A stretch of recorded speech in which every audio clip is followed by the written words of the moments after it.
आज आहे दीप अमावस्या. दीप अमावस्याच्या दिवशी आपल्या घरातील सगळे दिवे घासून पुसून स्वच्छ करायची, त्यांची पूजा करायची असते आणि ते प्रज्वलितसुद्धा करायचे असते.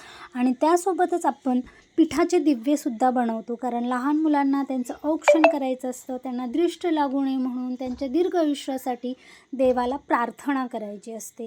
त्यासाठीच मी इथं पिठाचे दिवे बनवायला घेतलेत. घट्ट पीठ मळून घेतलं होतं आणि त्यामध्ये थोडीशी हळदसुद्धा टाकली होती. असं लाटण्याने छोटेसे गोल गोल करून घेतले आणि मध्ये औषधाचं तो बॉटल झाकणं ठेवले आणि असे कळ्या पाडून घेतले. खूप छान दिवे झालेत आणि वाफवून घेतले. इकडं सोबतच आपल्या रात्रीच्या जेवणाची तयारीसुद्धा सुरू आहे. मी आज पुरणपोळीच बनवणार होते, पण आता नागपंचमी श्रावण सोमवार आला आहे म्हणून मी 4-5 दिवसासाठी म्हणून राहू दिलं.